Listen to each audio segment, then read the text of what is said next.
Alright, welcome to the Fluffy's Exhibitions and welcome to SCP-920s. We're gonna read some SCPs again. Oh, I had to have a long break today because usually on weekends I record for YouTube some reaction stuff, but yesterday's SCP took such a toll on me. I mean, a lot happened yesterday night as well, so I had to very quickly rest a little bit. And now we shall continue with some SCP reading. Welcome, welcome, welcome. I hope to dear God it won't be as long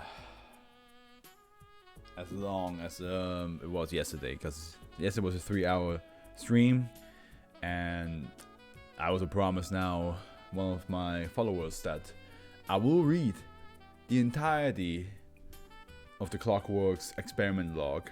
I will record it and upload it as a separate video, and I will record it tomorrow after I've finished uploading this stream. It's gonna be a long read. I assume it's gonna be 3 hours, maybe at best 2, but it can happen that it might be 3 hours long. Who knows? But for now, let's get started with the 920s. The very first one, called Mr. Lost. Now, I believe this is the second last Mr. SCP that we have in this in the first 1000, and then we'll see where the other. Actually, we can quickly check right now. Where are the other ones? Are they in the first? Are they? Don't look at the names. I don't want to get spoiled. How many are here? 6. So that's 15. 15. Mister. Apparently there are 9 in here, but that also could just mean that there's. Okay, I think that just means that there's other SCPs called Mr. something, or have like a MR combo inside the name. So, because that's already more, that's 24. Unless there are 24, and it's just not all of them are jotted down in that little piece of paper that we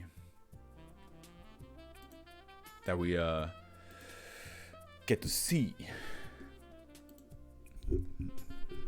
I want to see this. So this would be, yeah, makes sense. Usually, this mic would be like this from at home in Switzerland, because I have a crane. But you know, I can't bring the whole crane over here. So what I might have to do is buy a mic for here once I have the apartment bought.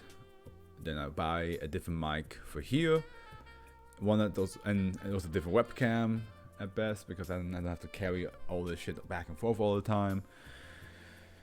But yeah, how about it? We shall start now. Mr. Lost. I mean, all the names of like Mr. Moon and Mr. Hungry are pretty self-explanatory. I mean, okay, Mr. Moon is a bit more complicated because like his face is like morphing, but I assume Mr. Lost is just a guy that gets lost. And I don't mean he walks out and he's like, where am I? No, I think he just vanishes. He's just poof, and he's like, we lost him.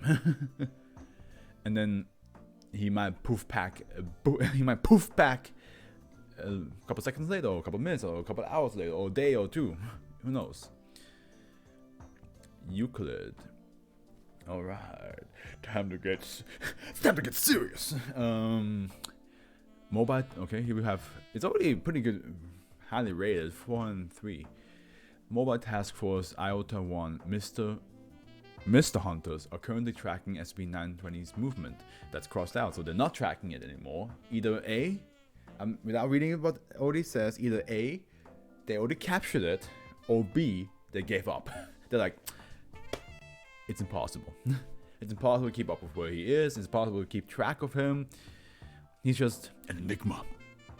constantly vanishes. Currently, SCP-920's movement are being followed by satellite observation. Tracking of SCP-920 by land or air has been discontinued. Suggestions on efficient containment of SCP-920 may be submitted to Dr. Blank. Any personnel encountering Mobile Task Force IOTA 1 are to contact 054. Okay, here we go. SCP-920 left being escorted by Agent Blank. Right, last known image of Agent Blank. Last known image of Agent Blank, not of SCP-920. Oh no. Does this mean like people that he walks around with get lost, not he himself? That would be a bit more troublesome. We'll explain why the Euclid, because I believe most of the misters are pretty much safe, unless it's like, you know, a bit more risque to keep it in containment. But yeah, no, most of them are pretty much safe. SCP-920, well, excuse me, SCP-920 appears to be an Asian male of indeterminable age, not indeterminate, indeterminable age.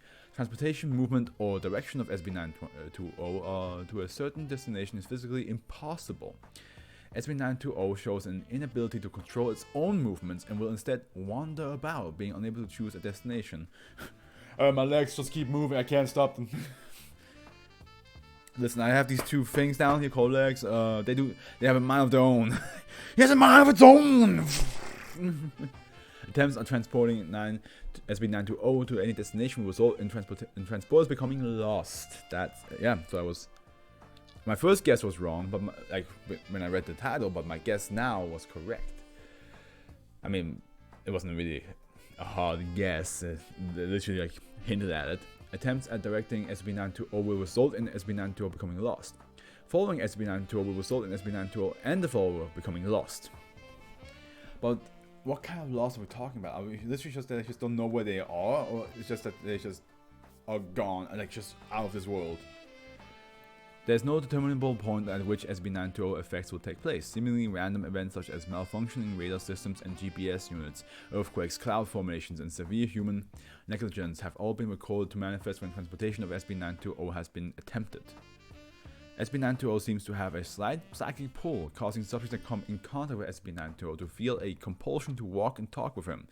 Conversing with SCP-920 is not recommended, as typically subjects will follow SCP-920 and become lost. SCP-920 does not appear to have normal human requirements and can wander through deserts, tundras, and oceans without encountering difficulties. That's dope. Just into the water. Without having any difficulties, just the water just like this, and he just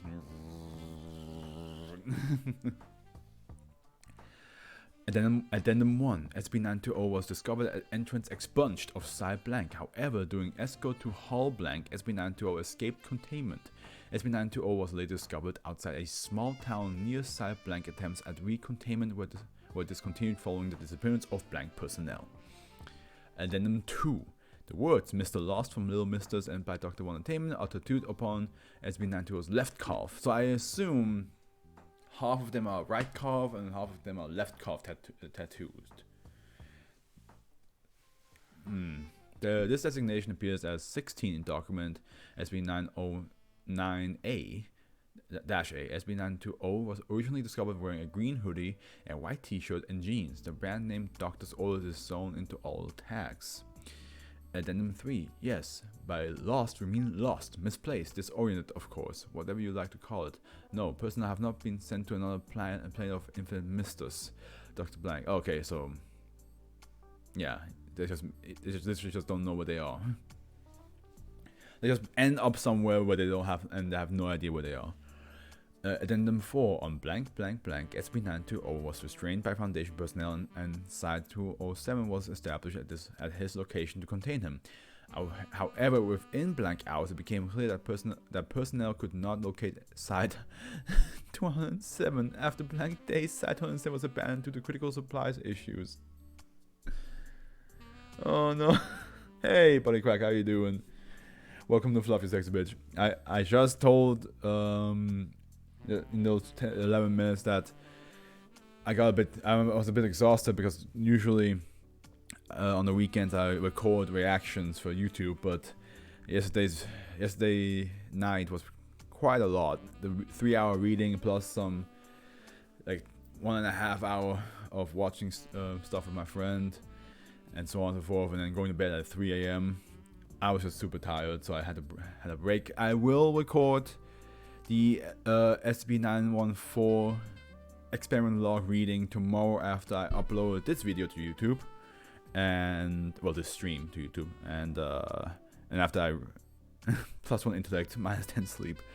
So it's gonna happen like this. I'm going running tomorrow morning, come back, upload this stream, do the thumbnail for this stream, and then immediately afterwards record the reading.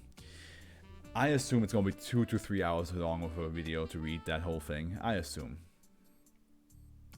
It should be down below, because you found my Discord down below, right? It should be, if you click that red YouTube button, or banner to be more exact, that should lead you to my YouTube, no problem.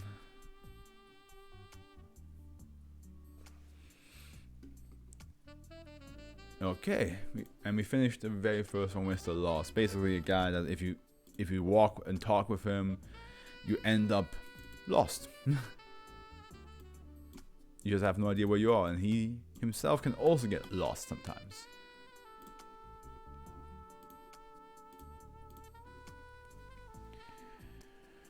Alright, SB921, Museum of Memories. Okay, this sounds pretty straightforward. It's a museum, right? And there's gonna be images, right? And these images are certain memories of people, and they work like almost like a film. It's just a looping film. You can look at them, and they get stored up in there somehow. I don't know how. Maybe the museum just sucks random people's memories out, or you have to actually like touch something for the memory to like flood in there. And maybe the Foundation uses this to like gain information from certain people. They're like, oh, just come with me to this museum, and then just takes the hand and it's like, and the memory is like, although maybe, I assume that's not fully how it works, because I'm not sure if the memory can be chosen by somebody else or by the person that gets sucked up. Maybe it's like it's probably very random which memory it takes. Okay, I did not expect a cave. Euclid. Research site 346 has been constructed inside SB921. Signs indicating a volcano and earthquake hazards are to be posted around SB921's containment area in order to discourage civilian visitation. Foundation agents are to be disguised as members of the Ammonite State Forest Service and are to ensure the area is vacant at all times. Interaction with... Oh my god, that's so dirty as hell. Interaction with instances of SB921-1 is permitted to all personnel who pass the general authorization process for the site. While direct interaction with -2 requires authorization from site director Dr. Cyril. Dr. Cyril, okay. There we go. Description, and this is the entrance, interesting. SB921 is an underground complex of rooms, tunnels, and chambers of various sizes, composition, and age surrounding a central chamber located in the mountainous area near blank blank. While some appear to be natural caves, others are clearly man-made or were formed by unknown means altogether.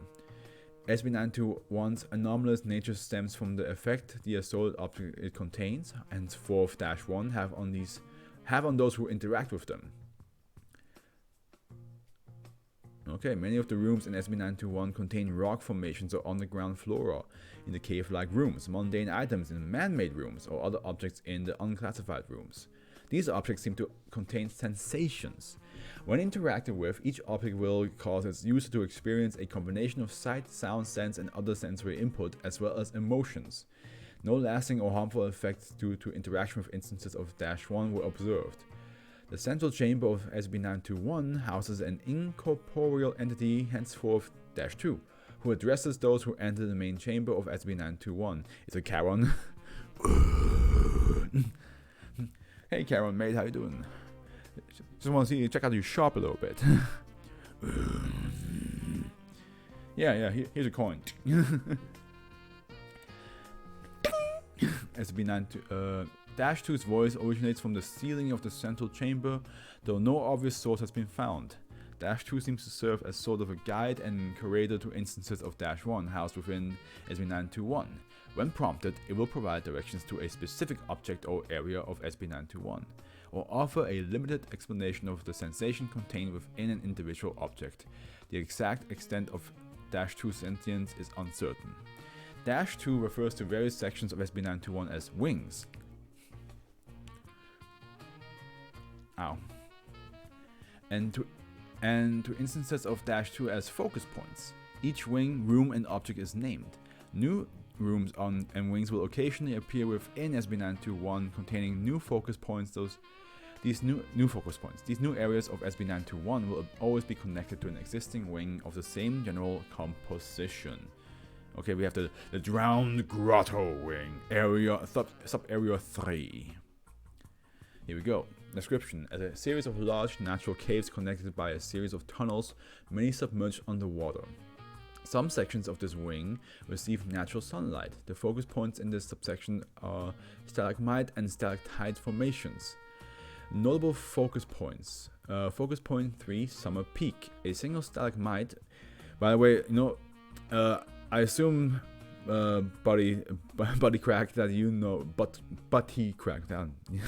You know which one is the difference between stalagmite and stalactite, but I learned from like a CD that was in German, which is lucky that they were actually called in a similar manner. In German they were called Stalagmiten and Stalaktiten, which is pretty much the same. So I learned in German how to differentiate them both, and it's like there's a saying that says Stalagmiten wachsen mit dir, which basically translated would be stalagmites grow with you. But to make that make more sense, it would be stalagmites grow with me. So yeah, they grow with you as in like they go upwards. So that's the way how in German how we memorized which one is which, in case people were confused.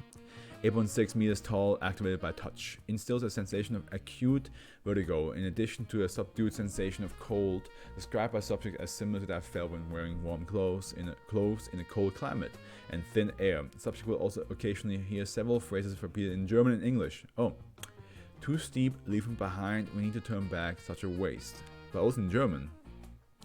Zu steil, lass ihn dort sein, müssen uns umdrehen oder müssen zurück oder müssen retour. So eine Verschwendung, ja. Dash 2's comment: a failed expedition, an insurmountable challenge for a while. Death comes slowly while men reconsider and finally flee. Focus point 12, the trial. A small stalagmite stationed in front of two larger stalagmites instill a sensation of deviance, sorrow, fear, and a certainty of one's innocence, as well as the scent of aged wood and wax candles burning. Voices speaking in Dutch and Hebrew are heard of it as if coming from a long distance. Dangerous thoughts must be removed from the community and the city. Pantheist, heretic, one of us no longer.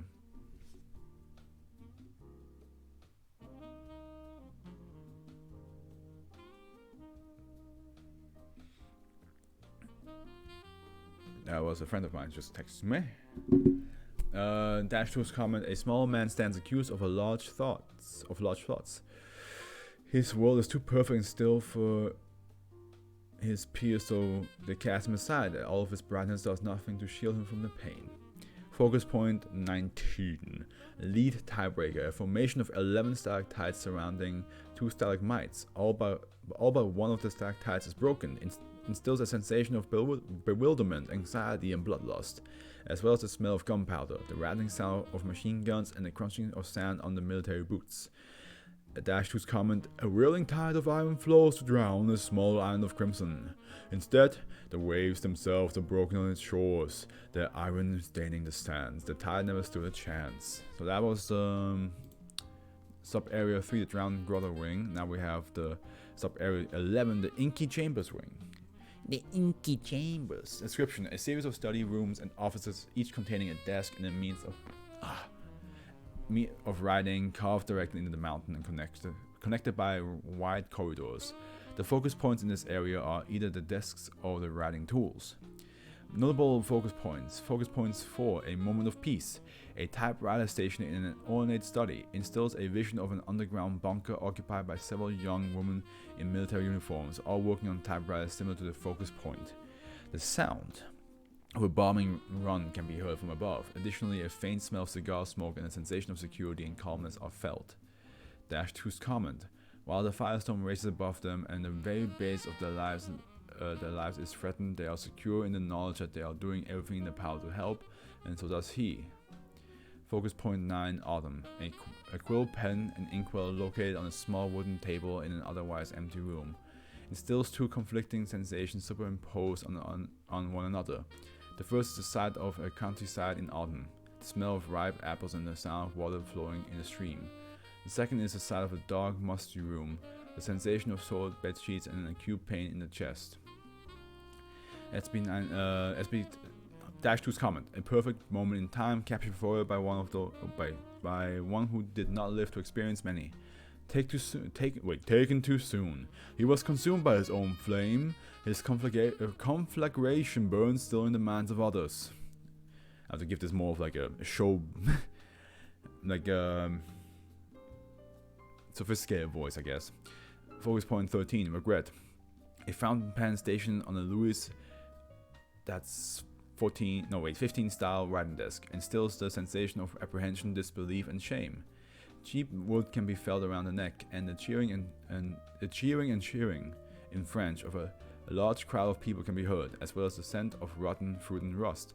Dash 2's comment, despised for errors he could not avoid making, betrayed by one of his own blood for a prize already lost to both, doomed to be remembered as a tyrant when he was but a simple fool. True tyrants followed. Okay, that was 11. Now we have the sub area 15, the Gallow Wing. What was the rating for this? Oh, okay. Description, a collection of brick-lane cellars. Each cellar contains 4 compartments, 2 bearing serial numbers and 2 unnumbered. The focus points in this area are the unnumbered compartments. Noble focus points. Focus point 1, Genesis. The unnumbered compartment above compartment 1 instills a vision of boardroom containing a long wooden table and 13 leather armchairs.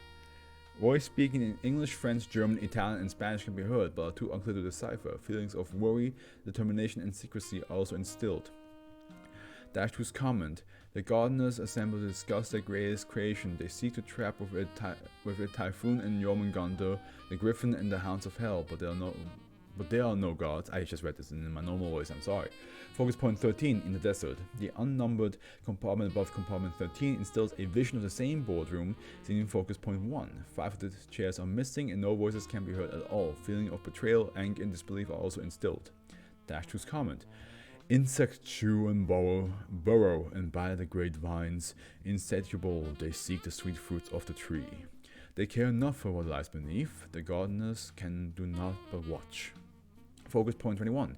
St. George and the Dragon. The unnumbered compartment above compartment 21 instills a sense of rage, excitement, and loathing, in addition to the smell of wet earth and blood. Loud roars originating from 2 separate sources can be heard. Dash 2's comment, this George was no saint, as his squires were soon to learn. Locked in battle, there was no chivalry to be found between knight and dragon. Soon, both were again locked away like beasts, so they deserved. Sub-area 19, the Checkered Tunnel Wing. Last one. Description, a kilometer-long tunnel composed of tiles of unknown composition or make, the largest sub-area to be discovered. Focus points in this area are found within cavities in the tiles. Notable focus points. Focus points 327, Serrated Baptism, a cavity found 132.5 meters inside the tunnel. instills a sense of massive physical pain and fear, followed by a sense of elation and tranquility. Voice chanting in an unknown language, and the smell of metal can also be sensed. Dash 2's comment: the iron wolf removes another from the flock of the shepherd of flesh, those who are taking our sheep no longer. Focus point 585, rare unity. A cavity found 301 meters inside the tunnel instills a vision of a small group of people praying in different languages, most notably Arabic, Latin, and Hebrew. A sense of fascination, suspension, and uncertainty can also be felt. Dash 2's comment: in fear of a great fire, the animals of the forest forget old grudges. Where's a wolf when the flaming brand draws ever closer? Alright, that was Museum of Memories. Interesting.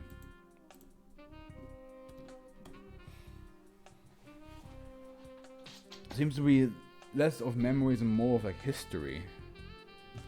But it seems to like go through somebody's memories. Okay. Another version of the truth. Okay then, another version of the truth. What could that basically mean? What could that mean? Hey, I'm sorry. Go ahead. Hey, girl. I'm streaming. But I'll.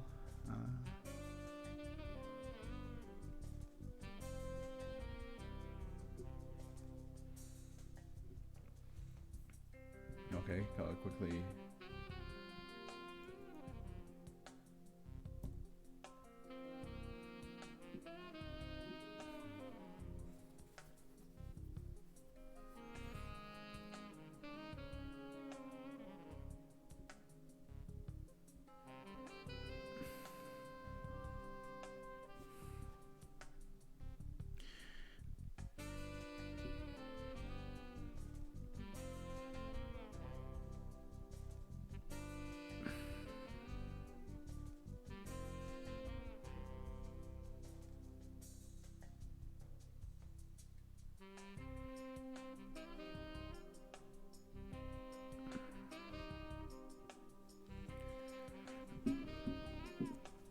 Man, this week's been crazy for all my friends, it seems. Another version of the truth. So, let's see here. What could it be? It could be... What if it's Rashomon? Like the movie Rashomon. Where everybody... In the movie Rashomon, 4 to 5 people, or like... Was it 3 to 4 people? It was at least 4 people. They all witnessed the same event, but they all had a different memory of how the event started, how it continued, and how it ended. But for them, it's all a version of the truth. I mean, that's more philosophical than SCP-like, but what if that's the case, huh? What if that's the case? You never know. You never know. That could be it. Could also not be it.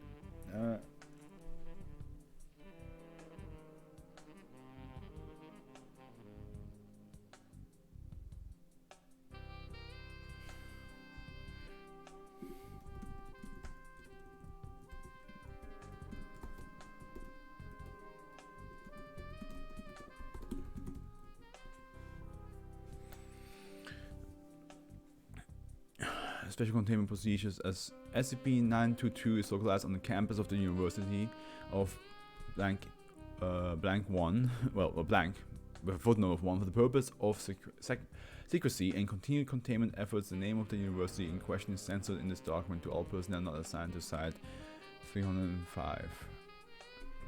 And the surrounding neighborhoods. Containment efforts are restricted to the areas designated by Site Director Al Zarga, cumulatively identified as Site 305. Personnel are to maintain absolute secrecy, goddammit, not secrecy, and discretion when interacting with students and faculty of the university under the guise of campus security and or custodial staff.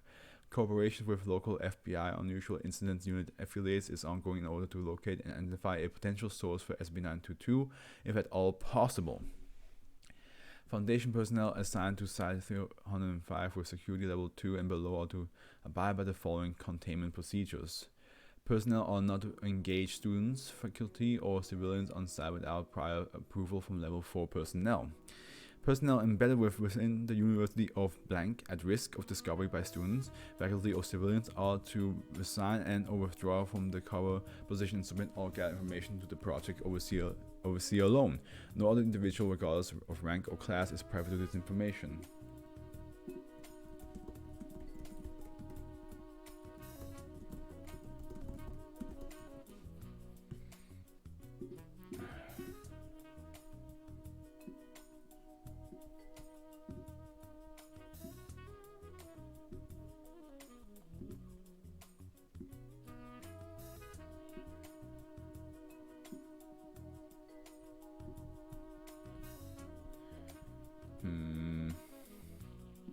Come on. Okay, hold on, guys. I just have to get this to work. There we go. Let me just pop out the chat real quick. There we go.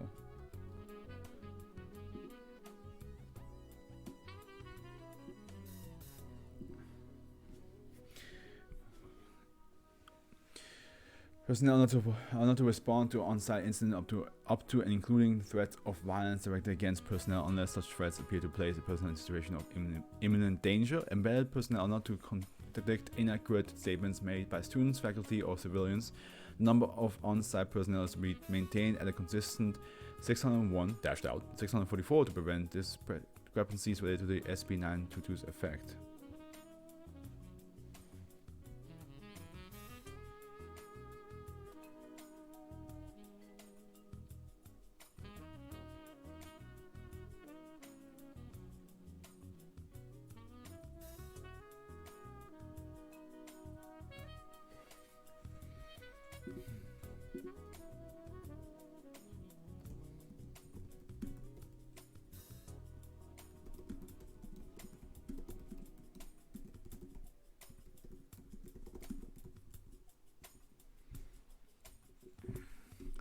Level 4 security access required. A selection of 13 level 4 personnel on site have been authorized to make note of or mark any level 3 personnel or below who are suspected of having been anonymously created by SB 922. Personnel who are marked are not to be reassigned without the authorization of Site Director L.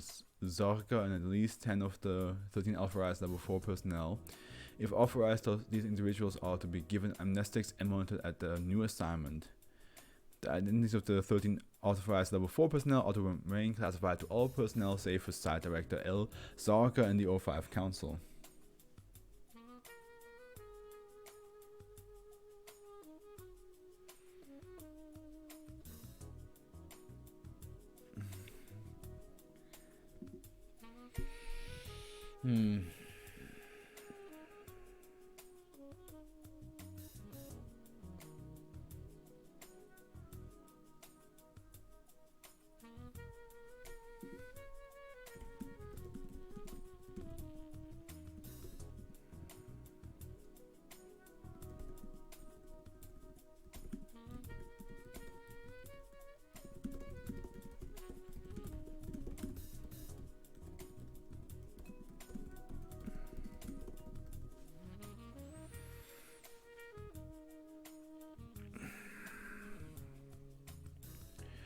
Okay, SB 922 is a reality-altering phenomenon affecting all 20-something blank students and faculty of the University of blank located in blank blank, as well as an additional 9 blank civilians in the surrounding neighborhoods. Affected individuals display a number of discrepancies in memory, including recollection of non-existent events and individuals. Additionally, SB 922 may or may not be responsible for creating new individuals, most of whom have been positively identified using local census records.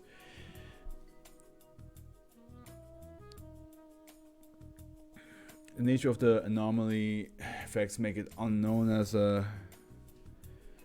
Anomaly effects make it unknown as to whether these individuals are newly created or have been previously removed from the memories of fellow students or faculty. Alteration made by SB92 have indicated a behavioral pattern of evasion and deception based on indirect interaction with Foundation personnel. Further investigation and research into possible conscious source to the anomalies is pending.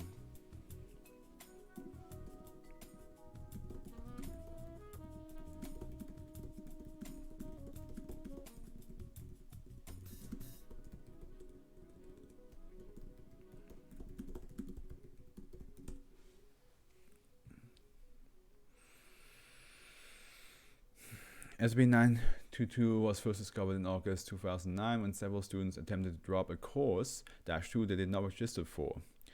The registrar was unable to find any information on the course in question, and the registry numbers for the course in question were found to be non-existent in the campus course catalog. The class was labeled as Barricades, Borders, and the Bourgeoisie, America and the New Deal, taught by Professor Martina Bauer, with a class location and time labeled TBA. Additional records in the campus registry were discovered to have a significant discrepancies, drawing the attention of a local FBI affiliate investigation suspected fraud and fiscal misconduct.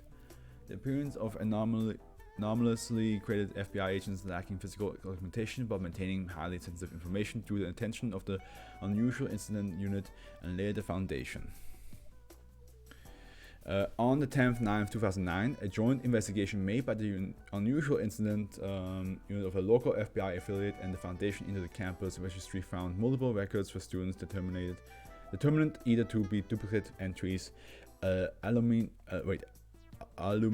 or non-existent. Additional personnel were called in to expand the research to include university enrollment and employment records, financial aid and scholarship application, and charitable donation made on behalf of alumni. From this investigation, the following discrepancies were discovered.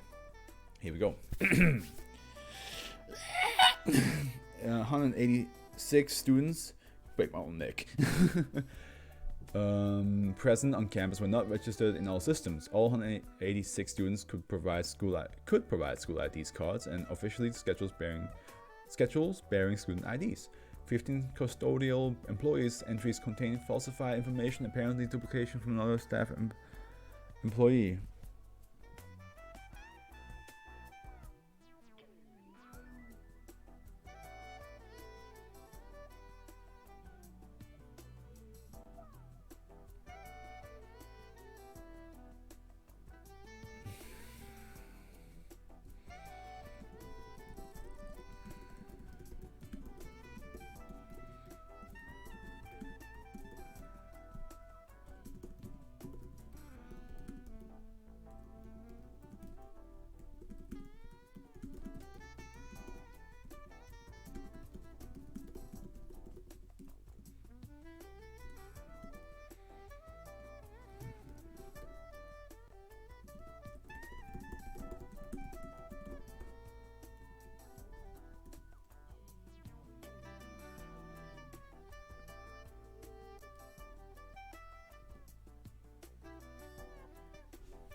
Um, 32 students were duplicated using different student ID numbers, totaling 100 fictitious registration entries. Over the course of their enrollment, 12 of the students provided student IDs with information matching different duplicate entries at different times. None of the students claimed to have multiple ID cards and could not provide an explanation for the apparent discrepancies. 2 professors possessed no employment records or registration information, crossed out. Determined to be caused by a filing error, the professor have since been cleared.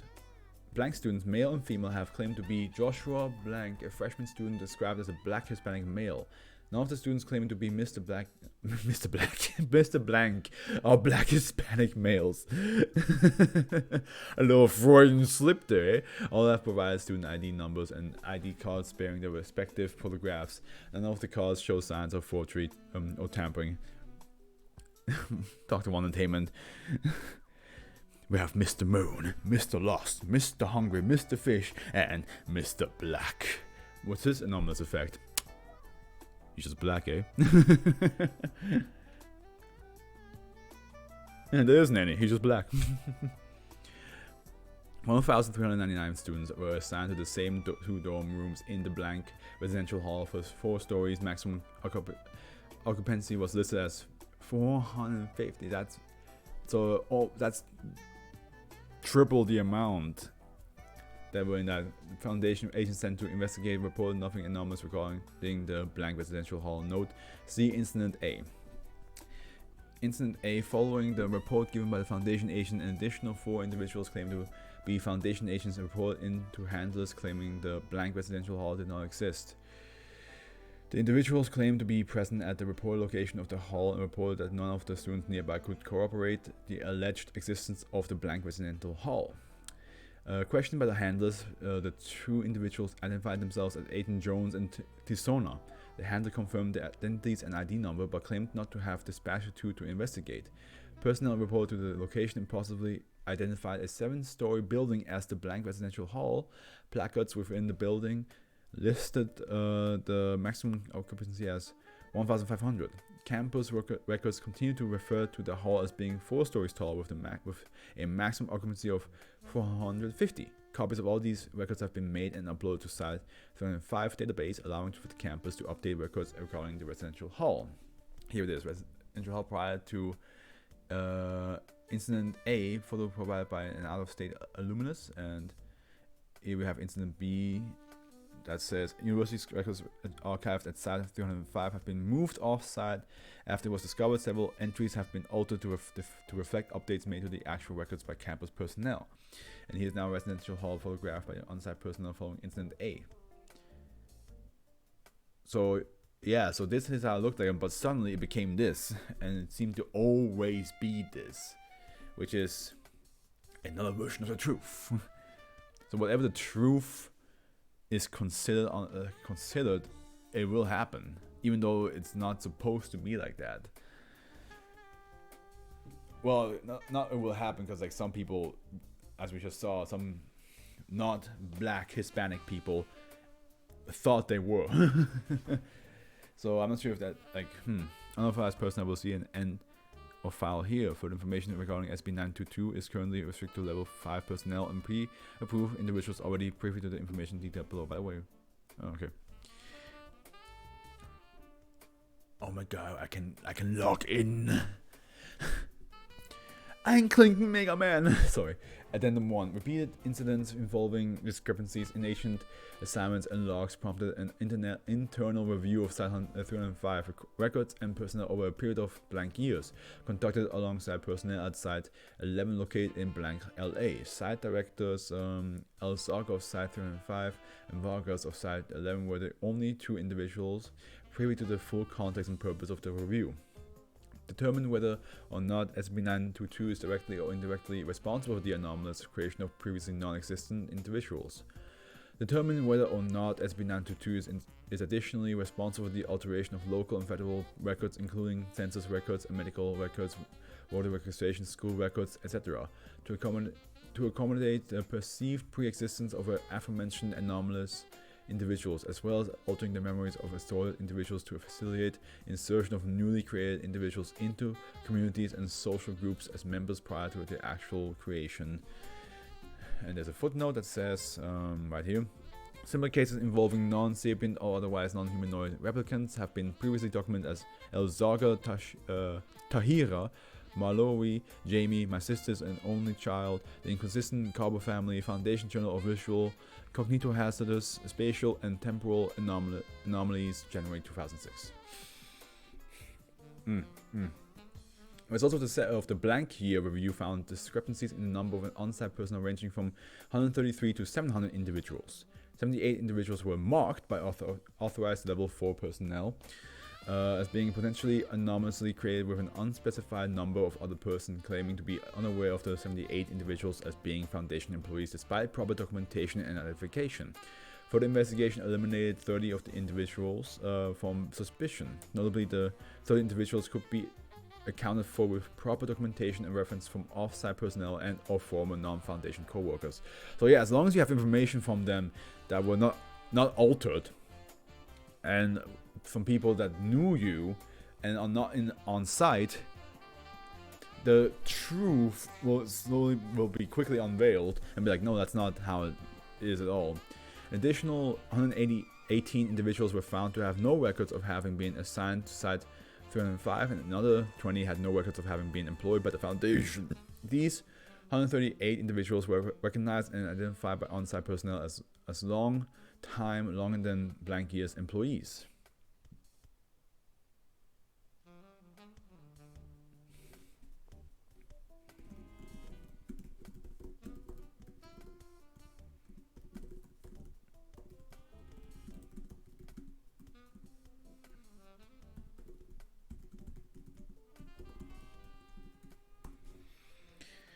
The 186 individuals, along with additional blank individuals, were interrogated by Foundation personnel at Site Blank, where it was determined that none of the individuals displayed an anomalous knowledge or behavior inconsistent with their alleged station profession. None were aware of the full effects of SB 922, nor had any connection with one another prior to discovery. Over the course of the interrogation, some blank days and additional 74 individuals were cleared of suspicion. Documentation for these individuals was corroborated with references from friends and relatives and or co-workers at a variety of Foundation sites. The remaining individuals could not provide information regarding existing friends or relatives and have been tentatively placed in containment pending further research. And here's where we have some note for all 5 councils eyes only. Henry, we're logged in. We're logged in, Henry. We're in.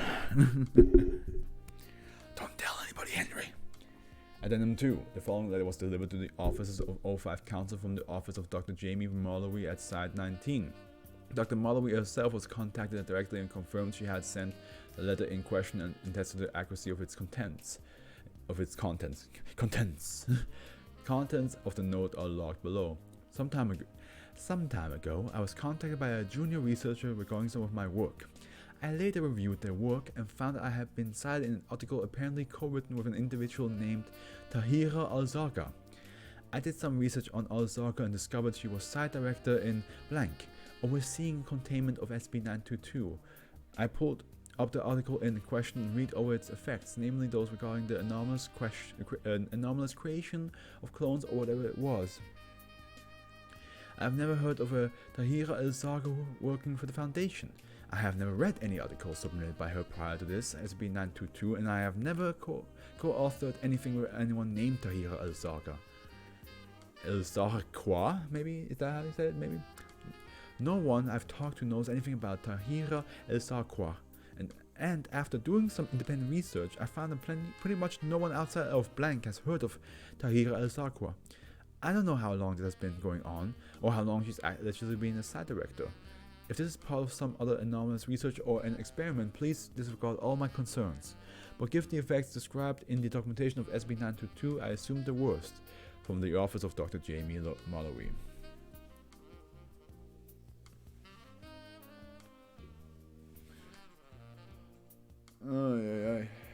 Okay. That was another version of the truth.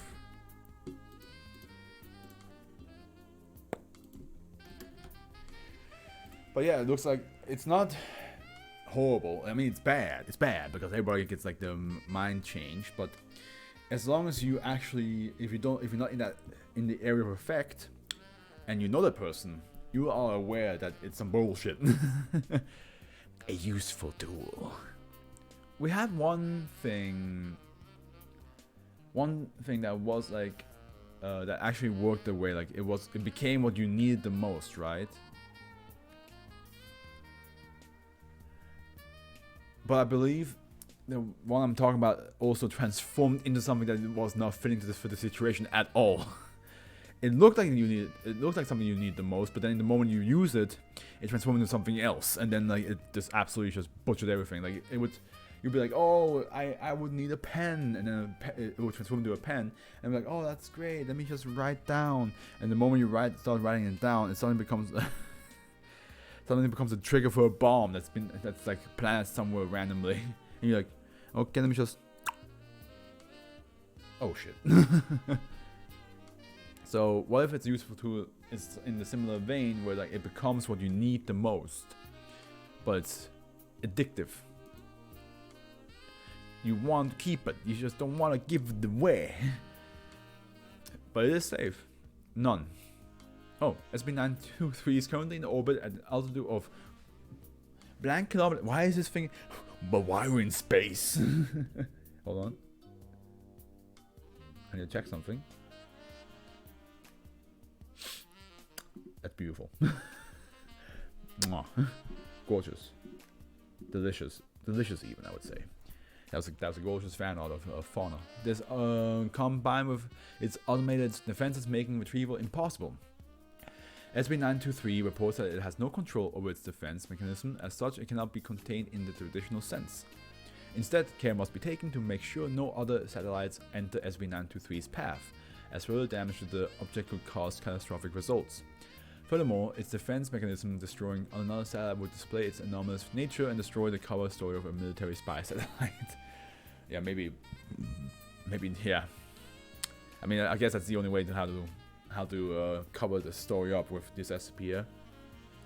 Since the object ignores all queries and instruction, the lack of 5-level authorization termination of the object has been suspended until it becomes unusable. Description: SB923 is a satellite that includes a large parabolic dish constructed of unknown alloys. So it's just a satellite, it's not like a transforming thing. The object is also equipped with a blank reactor, which satisfies the power needs of its firing mechanism. It is unclear how SB923 generates the effect of firing on a target, but tests have shown that subjects placed between SB923 and its target are unaffected. Much of the information about SB923 has been gathered from SB923 itself. The object reports that it was constructed by the Foundation at Site Blank, which was planned to be constructed in blank blank, but cancelled due to logistical concerns. SB923 is not to be informed of this under any circumstances. The object is semi-sentient and capable of basic deduction, but appears to use its ability solely for information queries. Well, aren't we lucky? SB923 first came to the Foundation knowledge on blank blank blank when it started reporting back successful termination messages from various points around the globe on the O5 secured information relay system. These reports continued over the course of blank hours, totaling 57 termination around the globe at intense termination around the globe at intensities or intensities. How the fuck? Okay, well, hold on. Am I dumb?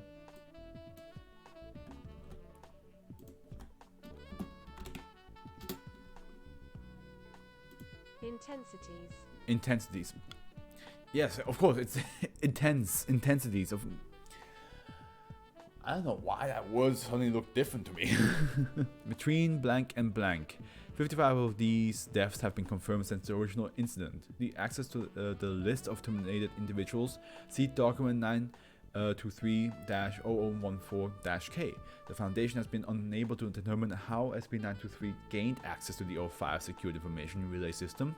Adjustments have been made to prevent SB923 from gathering any information on that system unless it is meant specifically for SB923. SB923 is capable of rapidly shifting its orbit in order to reach a target quickly. When given O5 level authorization, the object will accept firing orders. It requires standard GPS coordinates, altitudes, a time, and an integer value for the intensity. An experiment log for determining what the numbers mean has been included. What the numbers mean, Mason, has been included. Special permission has been granted to keep some D-class personnel alive beyond the normal expiration date for the purpose of study. Intensity 10 response error reported by SB923 was stating that it was incapable of firing at an intensity level lower than 23. Intensity 25 response subjects reported hearing voices, interacting with people not present, overwhelming paranoia, compulsion to harm others, and terror. Interviews with affected subjects reported strong feelings of being watched, though they were unable to elaborate further. Time until recovery 15 to 19 days. Note from Dr. Blank. In order to better examine the phenomena caused by SB923, several recording devices were placed next to the target. Intensity 35. response similar to Intensity 25, but with the subject also reported compulsion to harm themselves. Constant suicidal thoughts. Researchers within 10 meters of the target reported having panic attacks. Time until recovery, 6 to 8 months. Video and data feeds, all visuals and audio feeds were lost during the test fire, and several recording devices seemed to have been shifted up to 10 centimeters from the initial placement. One device seemed to have been adhered strongly to the floor during testing. Recovered video feeds show heavy damage consistent with data expunged. Audio feeds recorded nothing out of the ordinary, but when presented to affected researchers or subjects, feeling of dread or suicidal thoughts return. Furthermore, affected subjects also claim that the audio feeds matches the voices heard and become increasingly agitated when told the feed contains random static. Note from Dr. Blank: it looks like this thing actually has a blast effect to it, and it's just not a laser of madness. The audio and video feed disruption are particularly interesting. From now on, researchers are to observe remotely, and D-class personnel are to be secure so they can't harm themselves. We need them alive for study. Intensity 50. Response identical to the above test. Time until recovery. Subjects have not recovered. Restrained subjects somehow caused self-injury as tears and cuts were found in the skin. Despite still being in full body restraints, observers did not see anyone else enter or leave the testing area, nor did they see the D-class test subjects escape their bonds. How they managed to injure themselves is still unknown. Video and data feeds, identical to above test, though the displacement was now more pronounced. Additional note, researchers recovering the Class D personnel report extreme discomfort when within the test area and that it felt wrong, but could provide no further details. This suggests some sort of lingering after effect, though no other changes have been observed. Perhaps higher level settings will reveal more. Intensity 75. Response. Target went completely catatonic. A number of D-class personnel within 50 meters of the target were able to break free of the restraints and proceed to kill all D-class personnel they could see by data expunged, with their teeth before eventually turned on each other. Subjects up to 50 meters away reported panic attacks lasting up to 1 hour. All D-class personnel showed lacerations along their legs and arms, the cause of which is unknown. No bladed weapons were recovered, and wounds do not match damage caused by teeth or fingernails. Video and data feeds. As above, some devices were missing after the test. Video and data feeds caused extreme distress in those who had experienced the panic attacks. Additional note: as before, researchers entering the area reported extreme discomfort, with a few experiencing mild panic attacks while surveying the landscape, and reported hearing whispers and voices movement in the corners of their vision. Other symptoms. These symptoms were markedly similar to those of an Intensity 25 blast, but much more muted. Minor reports of anomalous activity, including poltergeist activity, objects moving of their own accord, were reported, though none were caught on video camera. Laser rangefinders show that there is now a permanent mild spatial distortion at the center of the blast site. Site is currently stated for testing the long-term after effects of 923 on an area and the effects of those living in the blast site. Oh, note from Dr. Blank: this is crossing the line from scientific to just barbaric. SB923 has said that its maximum output is 238, with which promptly converts to Keter intensity. Let's just see what it does and report our findings. Intensity Keter. Wow. He just literally said, stop. I'll stop. Don't go further than this. Response: it is strongly advised that this intensity never be used again. In addition to causing permanent psychosis in all subjects in a 2-kilometer radius around the target, surveillance equipment at the epicenter observed the materialization of data expunged, which is dissipated after blank minutes. The site located at blank degree blank blank 2 blank degree blank blank is now designated as -2 due to the permanent effects of the landscape at and surrounding the epicenter, and is to be quarantined with standard containment procedures. Subjects attempting to reach the epicenter experience greater and greater feelings of panic, beginning at a distance of blank meters, eventually resulting in psychosis similar to that to the lower intensity tests. Post-incident investigation of the site has revealed spatial and temporal disturbance consistent with data expunged. Due to data expunged and the damage done to ground zero, SB923 is currently undergoing O5 review for its potential to cause an XK class event. Additional note: while more than half of the equipment was lost in this experiment, one of the surveillance devices lost at the Intensity 75 flying was recovered after this test. It was heavily damaged and barely functional. Efforts to recover data from this device are ongoing. Addendum: firing SB923 causes some internal damage, resulting in the minimum intensity it can fire at increasing. SB923's internal diagnostics report that it can no longer fire at an intensity below 66. It is strongly recommended that the object not be used for anything that it is absolutely required for. Ooh. That was more complicated than what I expected it to be. But I can see why it would be useful.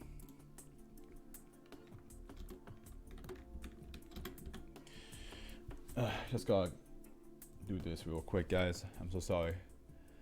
The ice water men. The ice water men. As in, like, the wait. So they somehow managed to, like, I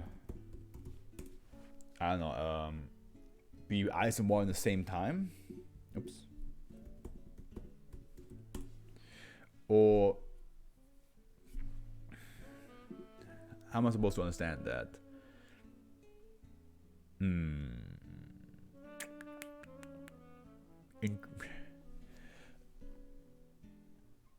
I assume they're just men made out of water, but partially also out of ice.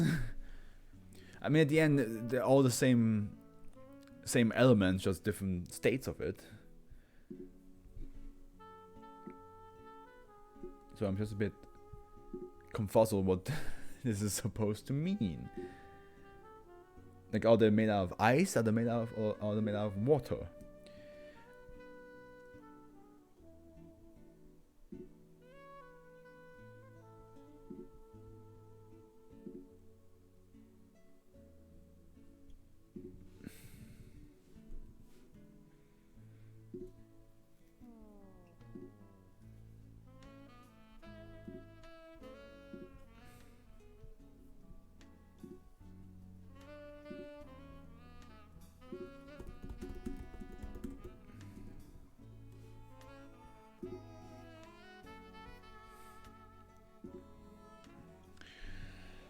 Well, let's go.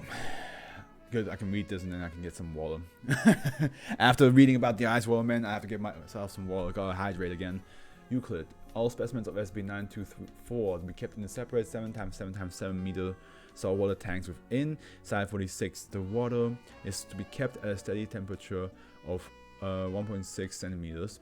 What am I saying? Celsius. Oh god. Which is 35 Fahrenheit. All observation points are to be constructed of reinforced glass. If a tank must be entered for reasons of experimentation or cleaning, the water is to be heated to a temperature of 7 degrees Celsius, 45.6 Fahrenheit. Entering tanks outside of these conditions is prohibited. Each SCP-924 is to be supplied with 85 kilograms of fresh meat on a monthly basis. The capture or elimination of wild specimens of SCP-924 is to be carried out by Special Task Force Tau 2 Polar Pathfinders. Description: SCP-924 is a species of pale humanoid measuring approximately 2 meters 6.5 feet in height. The entities have the appearance of a waterlogged human corpse with the addition of several bony antler-like growths on the head and a set of external gills located just below the rib cage. They're the missing link. They are capable of swimming at speeds up to 30 kilometers per hour and surviving at depths of up to 1 kilometer. SCP-924 requires a near-freezing Arctic environment to function properly, and will lapse into a state of estivation if the water around it rises above 4%, 39.2 degrees Fahrenheit. SCP-924 is an ambush predator, attacking prey from underwater using either a hole in the ice as an appropriate ambush location or by simply breaking through the ice itself. SCP-924 is highly sensitive to both smell and vibration, allowing it to track prey from significant distances or through the ice.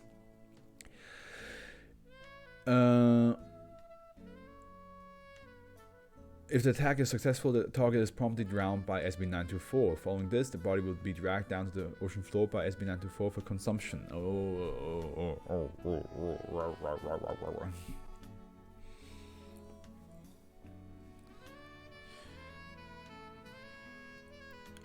SB924 will release drowned bodies after 1 to 6 hours. Recovered bodies show all signs of prolonged submersion in high pressure, as well as liquefaction and consumption of internal organs and muscles.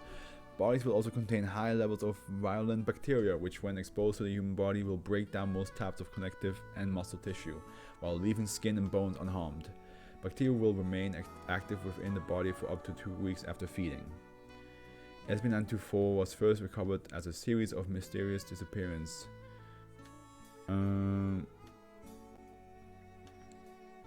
of ice fishermen in the area around. Redacted. While the species requires a below freezing environment to function properly, as its internal activity lessens as the temperature around it increases, it has been known to migrate south during the winter to find prey. The southernmost encounter with an SCP-924 was approximately 3 miles outside of blank, Michigan. Addendum. An incident on blank 2000 blank, while resulting in no casualties, proved that SB924 are capable of supporting themselves and moving outside of the water, and that attacks on unwary fishing vessels are possible. Special Task Force Tower 2 has revised their protocols accordingly. Damn, that's kind of scary. They're like sirens, but or like mermaids, but a bit more brutal, a bit more cold. But yeah, let me get myself some water myself right now.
Okay.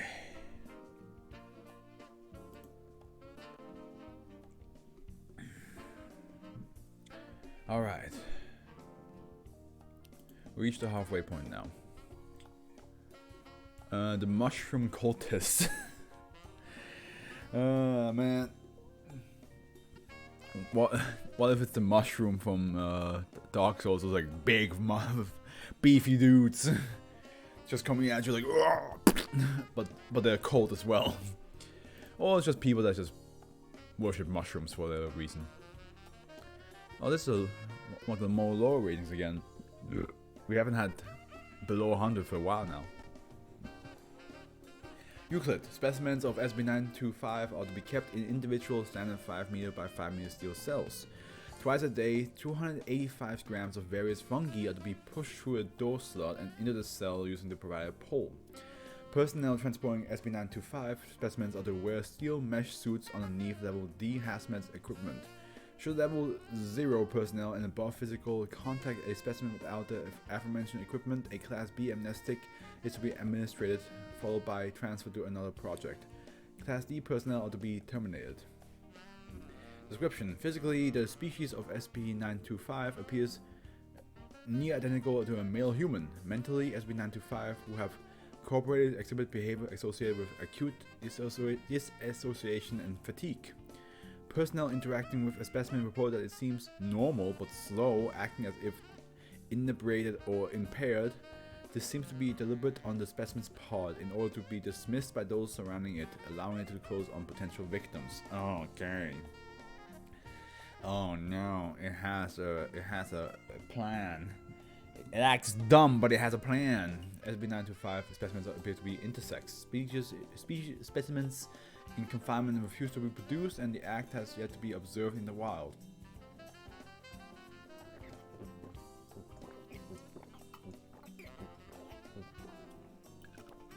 When a SB925 specimens make physical contact with a human, the victim will become more sympathetic to the specimen. If physical contact is maintained for more than 3 to 5 minutes, the affected human will become completely devoted to the specimen. Once the specimen has gathered between 10 and 30 followers, it will lead them to a distant, secluded area. Any attempt to interact with or stop the group will be met with violence. Once the group has arrived, the followers will begin digging downwards, starting with a tunnel and gradually widening it out onto the cavern as the group digs deeper. Once the cavern is finished, the followers will search the nearby area for materials to use a fertilizer, then grow mushrooms in the cavern, eating as little as possible to stay alive. Followers who die due to exhaustion and malnutrition will also be used as fertilizer. SB925 will gorge itself on mushrooms whenever a crop is ready for harvest. Once most of the followers have been worked to death, the specimens will leave the cavern, gather approximately twice the previous number of followers, and return using the new followers to construct additional caverns and grow more mushrooms in each cavern. This process will be repeated every time a significant portion of the followers die. Currently 13 specimens are contained, designated -1 through -13. Specimens have been captured in North America, South America, Europe, Asia, and Africa. So basically fucking everywhere except Antarctica and Australia.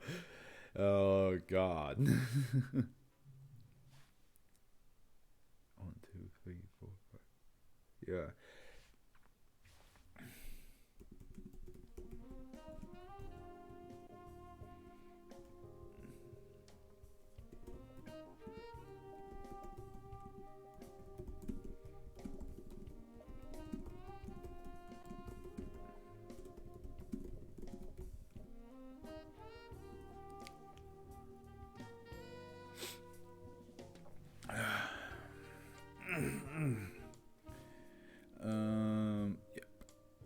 Each specimen was living in a large cavern system with between 20 and 35 caverns. Addendum: the test 1 -D1 was informed of SB925's behavior and told there was a way to reverse the effects. -T-1 was subject to a preliminary interview and then exposed to SB925 for 15 seconds. A second interview was performed. Subject was then exposed to SB925 for 5 minutes. After retrieval, a third and final interview was carried out. Baseline interview. Okay, here we go. What's your opinion on SB925? I don't know the guy. I don't know, guy. It seems pretty fucked up. What parts of its behavior are most detestable to you? Detestable? How you ignore it, then it works you to death, I guess. Do you find anything productive or noble about it? Noble? It makes you dig and then grows shit on you. What the hell are you pushing at? Oh, nothing. Perhaps prepare for the test. We'll be standing by should there be any negative effects. -D1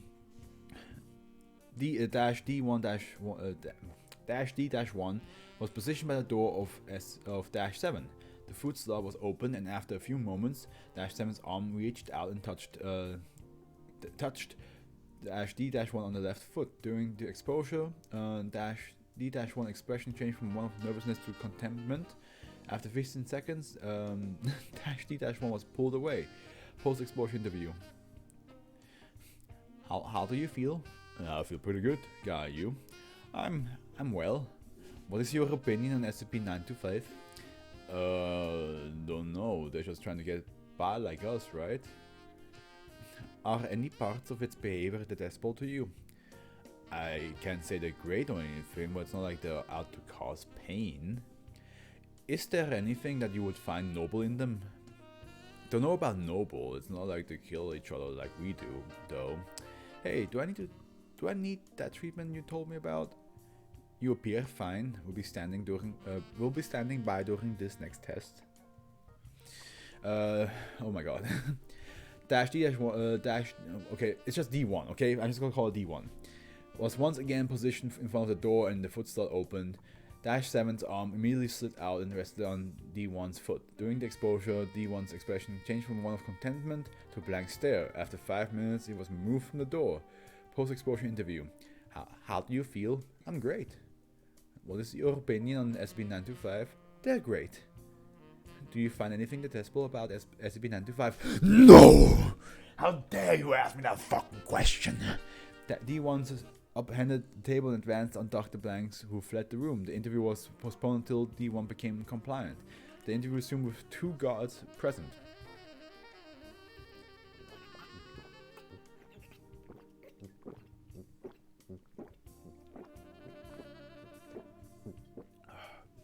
My god, there's like an endless thirst in my stomach right now. I mean, that's what I get for eating salty sunflower seeds for almost 2 weeks straight now. D1, here you go. Do you find anything noble about SCP-925? They give us purpose. What is that purpose? They give us purpose. Would you like the treatment we told you about? No. Very well. Thank you for your time. You'll be escorted back to your cell. Away from him. Yes. Yes. D1 launched at Dr. Blank most of the distance before being killed by God Blank. Well, well, well. We all just want to worship our mushroom overlords.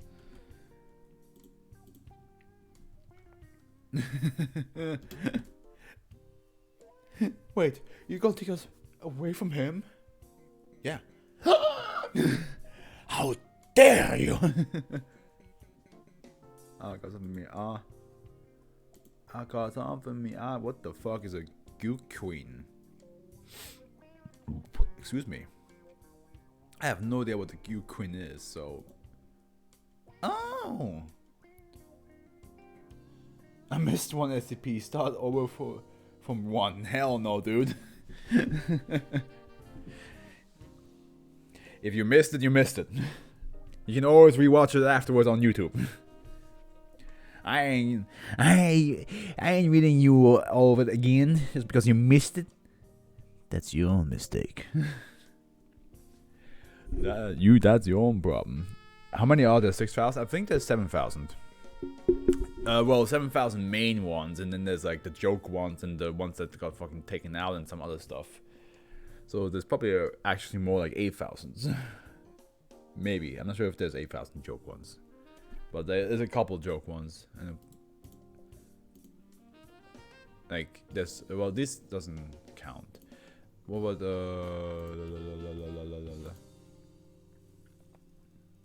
go back down, please.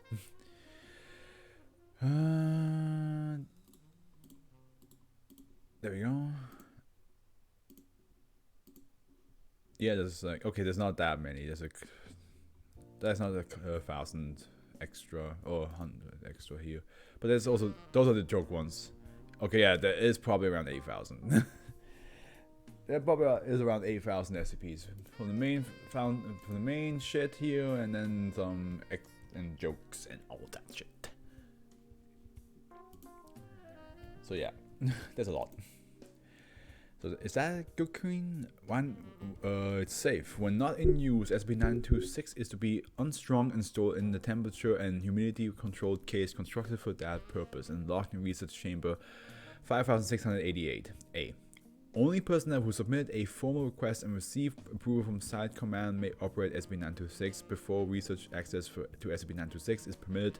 Counterpart personnel at Site 366 in Xi'an, China are to be alerted. Well, that's all crossed out, so that's out the fucking window. Testing of SCP-926 is Testing of SCP-926 is suspended pending confirmation of the excavation and recovery of all the responsive statues. See test log below. Description. How long is this? This is short. Okay. SCP-926 is a good queen. Queen, or 7-stringed Chinese. That doesn't help either. Scyther, dated to the 2nd or 3rd century BC. The top of the sound chamber is constructed of the wood of an ancient and now extinct cultivar of the Firminiana simplex tree. The base is composed of wood from catalpa or water. The exterior of the instrument is coated with a lacquer of unknown composition, with a surface duanwen or crack pattern that superficially resemble archaic Chinese logographs. The back of the instrument bears a calligraphic inscription in archaic Chinese reading the King of Queen commands, or Xin. King of Xin commands? Because I know that in China, like, the Q-I-N is pronounced differently. The instrument was unstrung when collected by the Foundation, but its case included a leather pouch containing a quantity of instrument string of twisted silk. The instrument was recovered by a local farmer from a funerary site in Ningtong District, Shaanxi Province, China, in 1974. After the Gu Queen or Gu Xin, how do you spell that? How do you pronounce that? I'm pretty sure I'm pronouncing it wrong.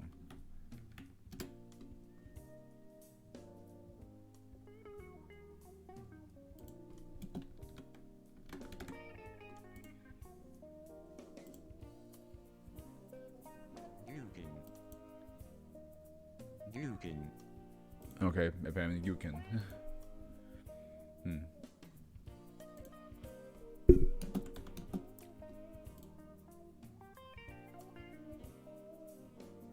Yeah, I think it's pronounced differently.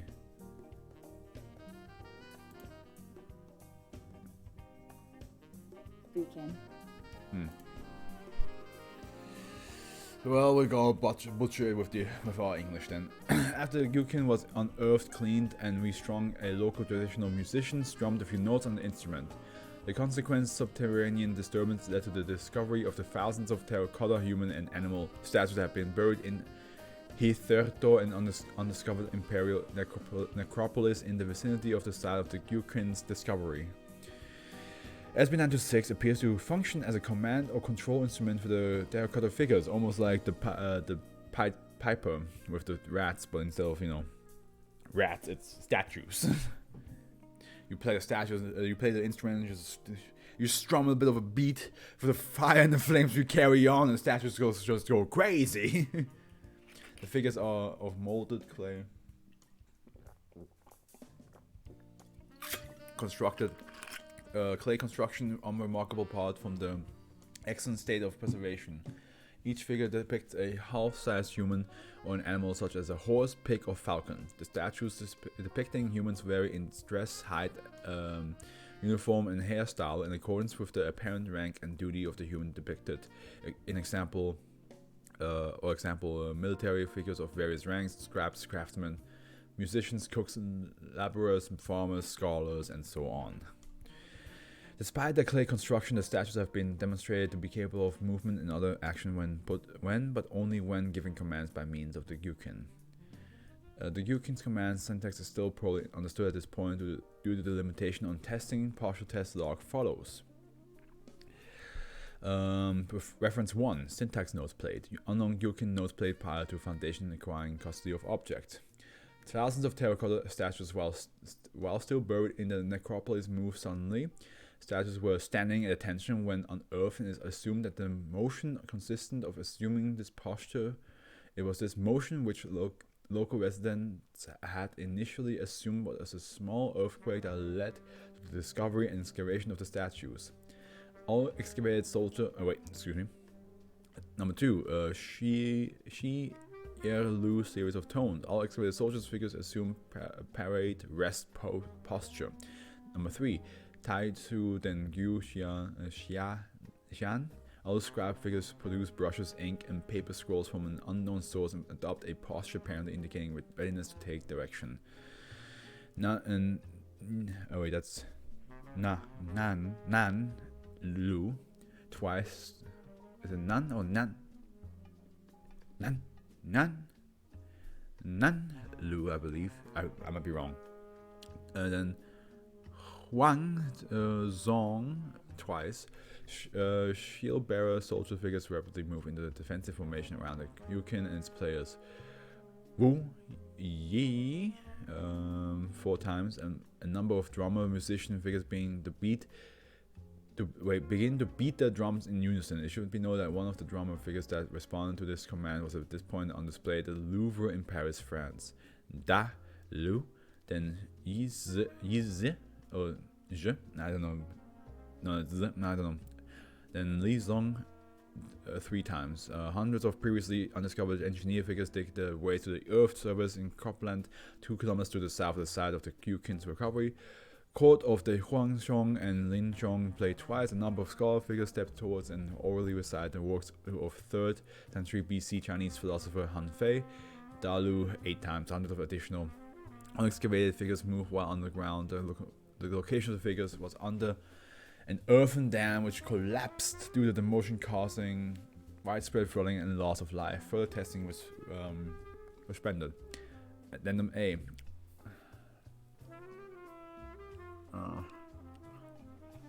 A proposal to assign SB926 to the Brown Commission's anomalous weapons program together with other anomalous musical instruments, musical anomalous infantation courses such as 381, which I believe is that a record player? No, it's a musical instrument, they said, so it's not the record player, it's the pyrotechnic polyphony. Is a piece of sheet music when touches makes a person sing it at a professional standard at a certain. Yep. Is currently under consideration.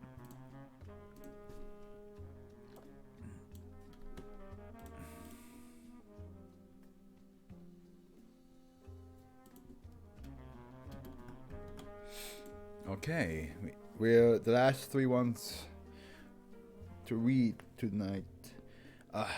Contagious House. A contagious house.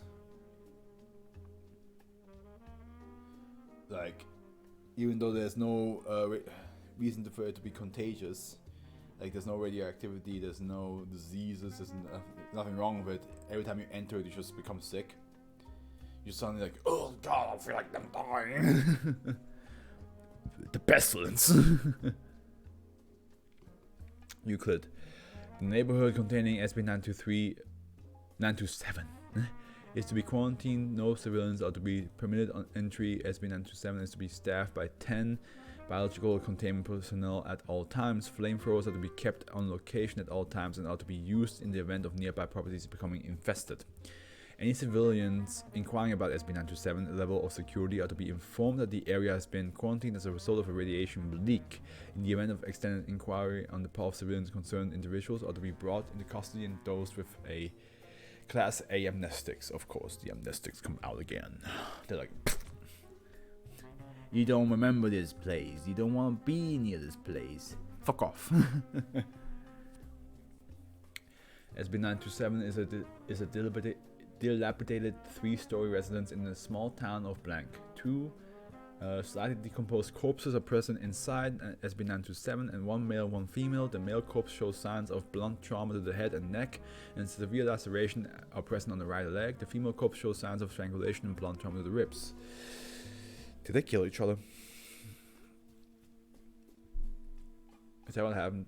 They killed each other somehow? Present on the table within SB927 kitchen is a glass of carbonated soda since gone flat. A fruit bowl on the same table contains a slightly rotted apple. The leg in the northeast corner of the table has snapped and been replaced with an iron pole, crudely attached to the table using nails. On the wall of the dining room of SB927 is a slightly torn portrait of a sunflower. The stairs leading to the second floor of SB927 are slightly damaged, and the 3rd step has completely collapsed. Signs of termite infestation are evident inside SB927.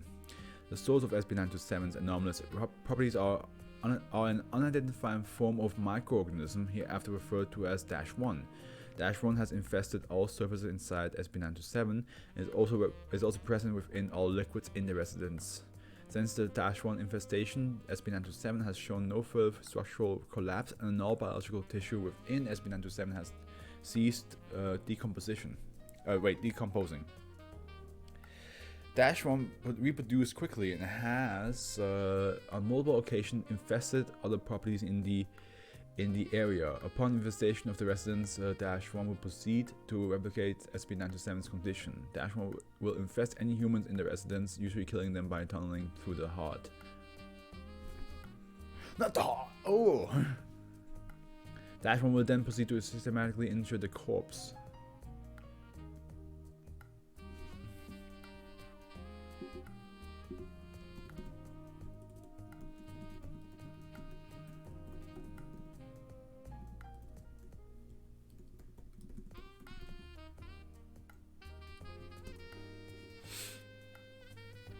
In the case of males, -1 will replicate blunt trauma to the head and neck and will tunnel through the right leg to create several lacerations.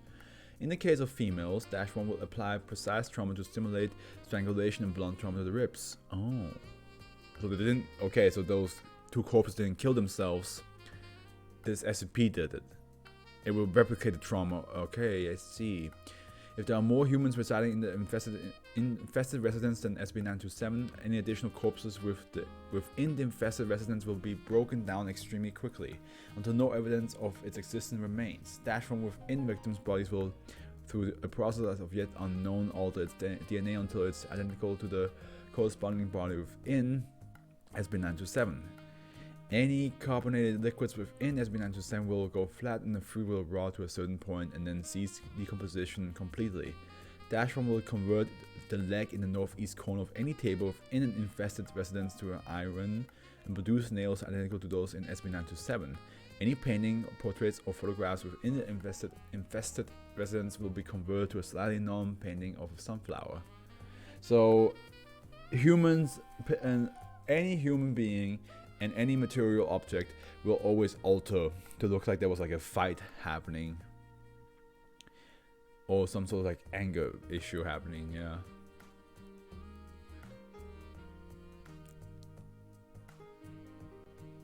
If residences infested by -1 possess a second floor, the third step will be tunneled through and made to collapse. -1 will produce live termites within the walls until the residence can be considered infested.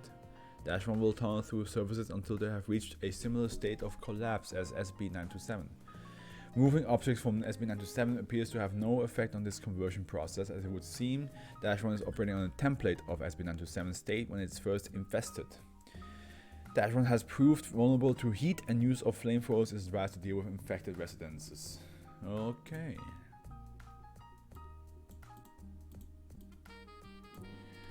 Imagine this freshly made house, and there's like a couple living in it, and next thing you know, like 2 weeks later, the whole house looks like it's falling apart. The couples are both dead.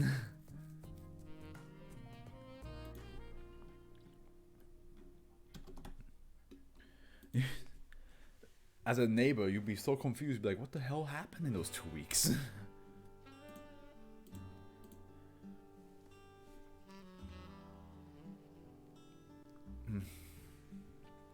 The White King.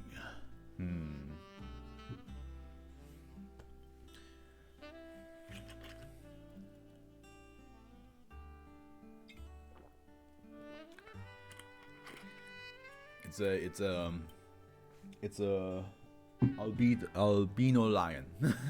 It's an albino lion that somehow the animal kingdom actually treats him like a... No, not the animal kingdom. The human kingdom treats him like an actual king. It's an animal that's treated like a human king. Okay, that's not what I expected. That's not what I expected at all.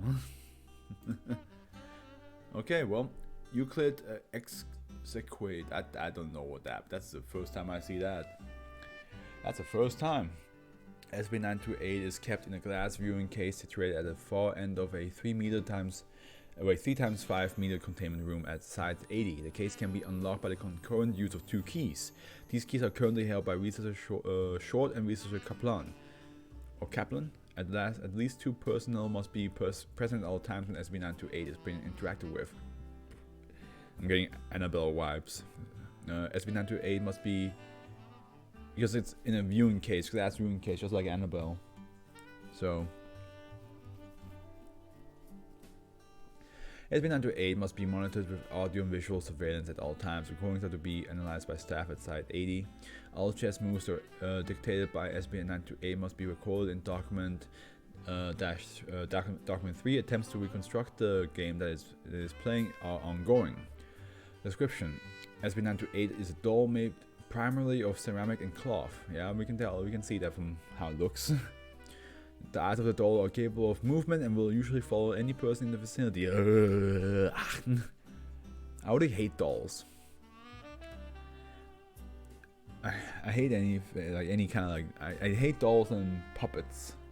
Like especially like the old school puppets, you know, like the one with like way too big of a mouth. I just think they look really uncomfortable. Like from the way they are made, it just gives me this eerie feeling. I just don't like them. SB928 is otherwise physically unremarkable. Oh yeah, otherwise fucking unremarkable, except that it follows you every footsteps. Although its mouth does not move, SB928 is capable of producing vocalization. These vocalizations resemble those of a middle-aged human male with an as of yet unidentified accent and typically consist of exchanges of pleasantries or requests for a clarification of some sort. Upon review of available data, background noises have been isolated, with many imply that SB928 is producing recording of some sort rather than producing the sounds wholesale. Background noises noted so far include dull thuds and rumbling, possibly corresponding to distant explosions, heavy machinery, or various geological, meteorological phenomena. Pleasant. Very pleasant. An unidentified, indistinguishable feminine voice, most likely that of a young adult, generally agreed to be urgent sounding. A variety of music played on an instrument that is most likely a highly modified piano. Similarities to human singing have been noted, but no conventional musical instrument fully accounted for these noises. Rustling and scribbling noises most likely of paper and the usage thereof. Periodically, SB928 will issue commands corresponding to movements in game of I was about to read Casablanca, but it's Capablanca chess. While other variants are possible considering the squares and pieces present, Capablanca chess is the most widely known variant that is consistent with known data.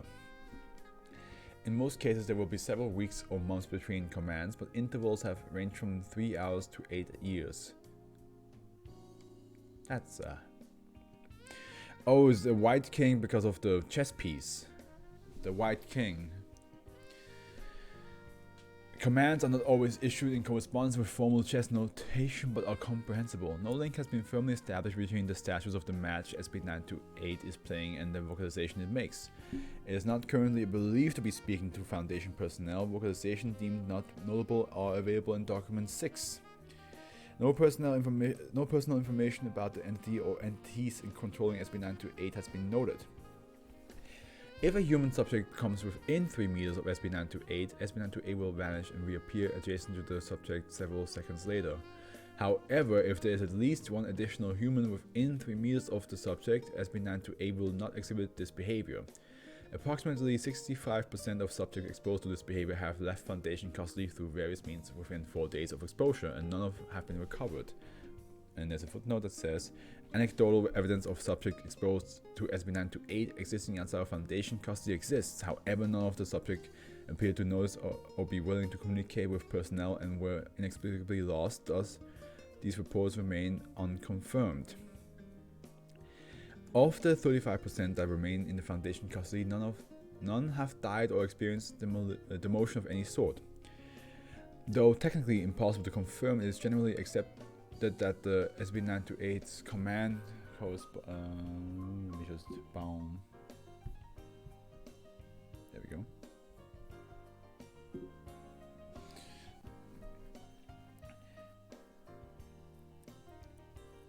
It's generally accepted that SB928's commands correspond to events that occur in the real world due to the timing of moves made by SB928 and the placement of redacted. Access SB928's supplementary documentation, which we do. We have the access now. Access granted. Security memetics stolen and hidden. Circumstances indicate tampering implies competing accordances. Addendum. Partial list of notable vocalization made by SB928. September 13, 1947. Glad I'm not on my first try here. May 19, 1958. We are not expecting visitors at any point. May 30th, 1968. Such a controlling nature should be tamed. November 19, 1977. This code, the cipher can be cracked. September 11, 1985. Shattered to pieces, the princess is unyielding nonetheless. January 8, 1992. Need some help? I'd say I'm quite handy. October 15, 1998. You and me should play again afterwards. Remaining records are sealed until further notice. Addendum. Partial list of hypothesized relationship between SB928's moves and real world events. Okay, so date June 8, 1946. Castling. Recovery of and containment of SB928 by the Foundation. Notes none. September 28, 1951. Archbishop 1B to C3. Formation of global occult coalition by UN mandate. Move noted to establish a stronghold for white. Defensive position was ceded at the end of data expunged. November 9, 1989. Chancellor D3 to T6. Opening of the Berlin Wall by Soviet officials. Studies of previous moves by the white chancellor are underway. Crossed out. I have failed to produce useful results. November 7, 1999. Pawn F3 to E4 takes pawn. Incident blank blank. Data corrupt. October 27, 2004. Bishop I7 to J8 takes bishop. Boston Red Sox win the World Series. Move followed 3 moves by white bishop is in an apparent attempt to capture black's bishop. December 9, 2007. Pawn C7 to C8 promote to queen. A record sealed by order of 0513 dash crossed out 051. Record sealed by order. Yeah, same. Okay. December 13th, so 4 days later. Bishop to C8 takes queen. It is assumed that the pawn that was promoted to queen was captured by black's queen on December 10th. Additional resources have been allocated to research possible identity of the bishop in question. Remaining records are sealed until further notice. Addendum. Excerpts from analysis of SB928's gameplay. Document has been modified to increase readability for researchers and executives who are not intimately familiar with chess strategy and tactics. While SB928's strategy is difficult to ascertain given the very incomplete information existing regarding the game state and the action of its opponent, I've come to the conclusion that SB928 is, if not highly skilled, then at least gives a very good impression of it. I will put it roughly on par with myself and slightly above researcher Kaplan. It does not appear to possess the center squares, but I believe it is attempting to control them from the outside, suggesting influence from the hypermodern school. On the whole, if I were forced to make an assessment, its playstyle is most reminiscent of Alekhine. Alexander Alekhine was the 4th world chess champion, born October 9, 1892, died March 1946. ED. Or Ed. But as Alekhine did not play Capablanca chess, and I'm not as well versed in that particular variation of variations masters, I cannot say for sure. Given the depth of data with which I have to work, nothing more should be expected. I can say very little about black, except that it seems to surpass SB928 in skill. While SB928 is very tactically precise, its opponent seems to practice a prophylactic style, which is prophylaxis is any move that restricts the opponent's freedom to take action in a certain area, unimpeded. Stemming most of white's tactics, black controls somewhat more space than white and most likely on the initiative. In short, while black probably has fewer pieces than white, it makes use of them more effectively and has a strategic advance over white, which I suspected results from a knowledge of its opponent superior to the white's understanding of it. Unless we significantly misjudge the game state of SB928, displays some unexpected skills that will most likely lose within 30 minutes. I'm obviously unable to say what exactly this would entail for the doll itself or for the Foundation, considering that we are in possession of it. Yeah. Who knows what will happen. It reminds me, it's just Reminds me of Hunter x Hunter.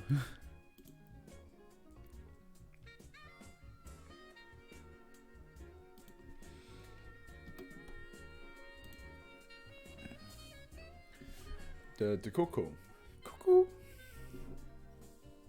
And he just... Oh boy, my back.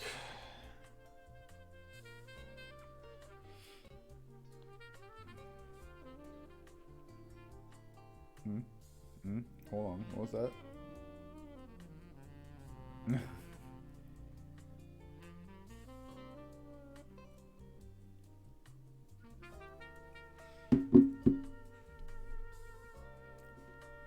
Well, it's probably like a clock that with the cuckoo bird comes out, but every time it comes out, something bad happens. Euclid. SB929 is currently kept in form of a common blackbird chick. SB929 is to be kept in a sealed glass chamber measuring 4 times 4 meters. This chamber is to contain both SB929 and the parent organism. SB929 is to be fed daily according to nutrition chart 1. See incident 1. SB929 is currently kept in the form of a young Cariceus auratus, the domestic goldfish, to minimize the difficulties in containment. I was a bit confused. I was like, that doesn't sound like a bird. SB929 is to be contained in a 3 times 3 meter glass tank with the goldfish. It has designated as its parent.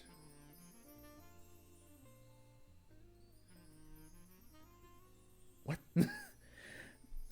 This central tank is to be surrounded by 4 smaller tanks, each containing 1 goldfish.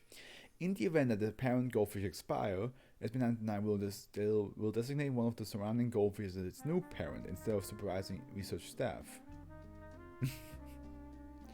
Oh, my parent died. Or the thing the one that I see as my parent. Shame. Will you be my parent? SB929 is to be fed as described in a nutritional chart -2 at least twice a day. No threatening movements are to be made against SB929. Tapping of glass, shaking of tank, etc. Description: SB929 is an entity of varying height, weight, and species, as it possesses the ability to rapidly change its appearance and biology to match those of any other species. Upon entering an area of 3 meters around an animal organism, SB929 will designate said organism as its parent and rapidly transform. SB929 will always take the form of a younger member of the organism species and will remain in this form until either the parent organism is killed or hostilities are engaged against SB929. But why is it called the cuckoo then? Is cuckoo like a bird that is known for? I guess it's known for mimicking, right?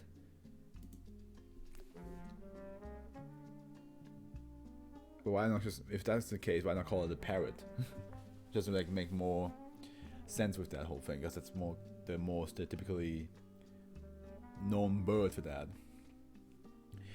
Upon engagement of hostilities, SB929 face and cranium will split and open outwards.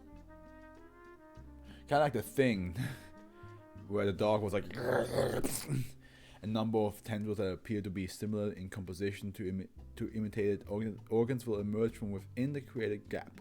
Using these, SB929 will remove hostiles via a combination of throttling, brute force, and lashing. After hostiles are killed or otherwise removed, SB929 will seek out a new parent organism. Okay, well, maybe you can stick around with your parents if you didn't kill them.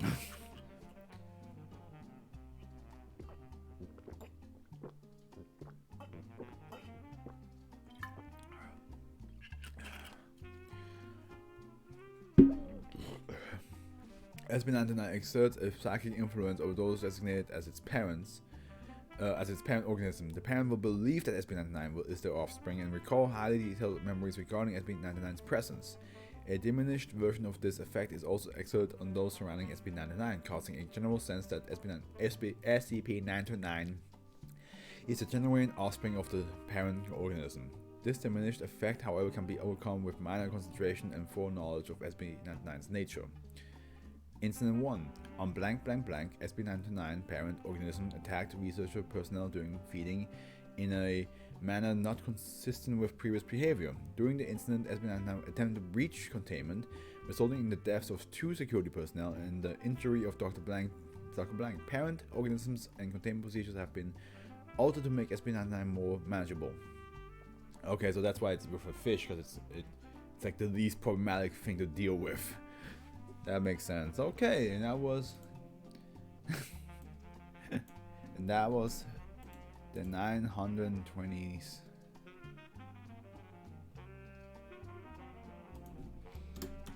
And here is my list of how much I enjoyed each one. The Ice Water Man, I will say, it gave me imagery of mermen, of mermaids and sirens and all that stuff, and I just love lore, like that type of lore and mythology anyway. So when I saw that, I was like, that's pretty cool. But now this white, pale humanoid creature that uses the ice for it to lives underneath the ice and it reaches out and grabs you and brings you underneath, which we all know that, like, or at least most of us know that if you once you're in ice water and you try to get out again, it's really hard because your muscles just like loosen up so much that like it's very hard to like pull yourself out of it. That's why like it's so risky to be in ice water or like end up in ice water because most of the time you have no idea, like your muscles don't really control really well, and also getting out of it is hard because the ice might break more as you try to like force yourself out because you're putting pressure on it. Mr. Lost, again, I feel kind of bad for all the misters, but this one I think it's like just very fascinating. Like you just talk to him and the next thing you know you look around, you're like,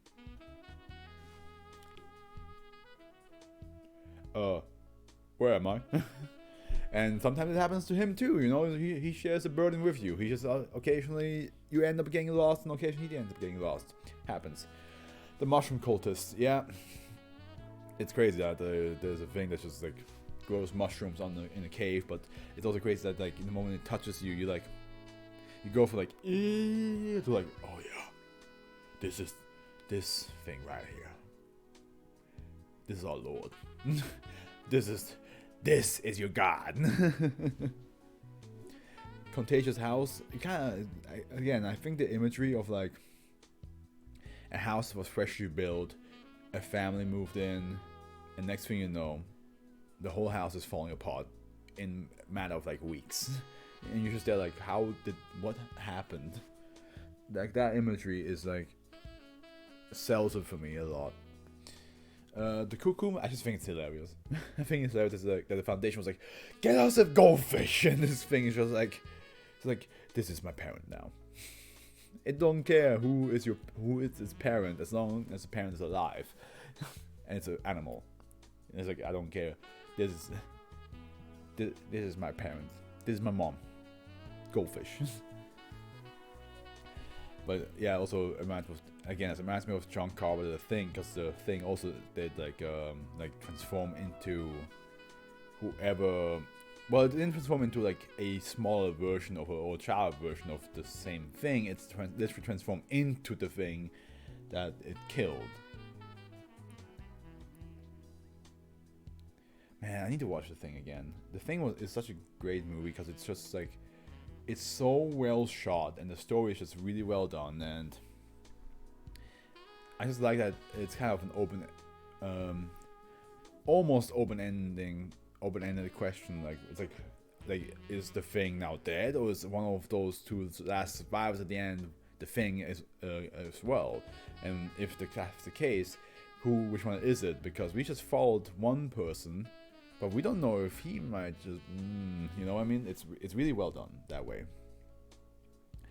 Another version of the truth, yeah. I mean, imagine like your best friend goes to college, and they come out thinking they're a whole different person, or they live in a place that was not meant for them to live in, but they just think, no, that's it.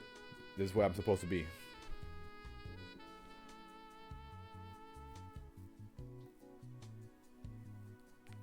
It's just weird, dude. Museum of Memories, yeah. It's not. It's the cool thing is it's in a cave. You know, like I expect an actual museum, like a man-made built museum. But the fact that it's in a cave and that each different section has different effects on you, it's pretty dope. I like that. I like that a lot. The Gyukin, be a man. Somebody plays be a man and those statues go crazy, dude. A useful tool. Well, it is definitely useful. It's something that the Foundation can use for themselves, as long as it doesn't accidentally blow another satellite up. And the White King.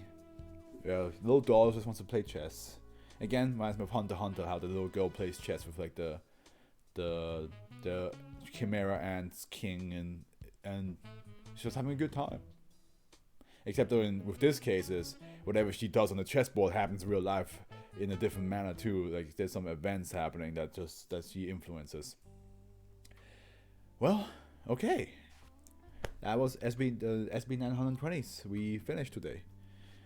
The next stream will be on Wednesday with Lexi again, where we will continue some of the Dead Island Riptide. And Thursday and Friday I shall continue with Hades, which I'm really looking forward to, because I will be honest, I kind of want to play Hades right now, but I don't want to like do anything that makes people miss out on it on stream. But yeah, I'm having a lot of fun with those games. More with Hades because that's something freshly new. Because like before we played that Island Riptide, we played Dying Light, which is also a zombie-based game, of course, with different mechanics and all that, and a different location. But it's twice in a row zombie games can get a bit stale. But I'm having fun with it. I'm having fun with the game right now because I'm playing with Lexi, and that's all that matters. So yeah, I hope you all enjoyed today's stream. I'll see you guys on Wednesday, and again, Buddy Crack, I will record 914 tomorrow. Okay, I promise I will record it and I will upload it eventually. Probably will I will upload it within the week, of course. But yeah. We'll see how that goes. I just hope it's not longer than 2. Well, I hope it's between 2 and 3 hours. If it's longer than that, then I might have to like split the recording up into parts. Like I have to like stop recording for a little bit and then record the next day. Well, I wish you all a good morning, afternoon, evening. I see you guys on Wednesday, and the Afro is with you. Bye, y'all.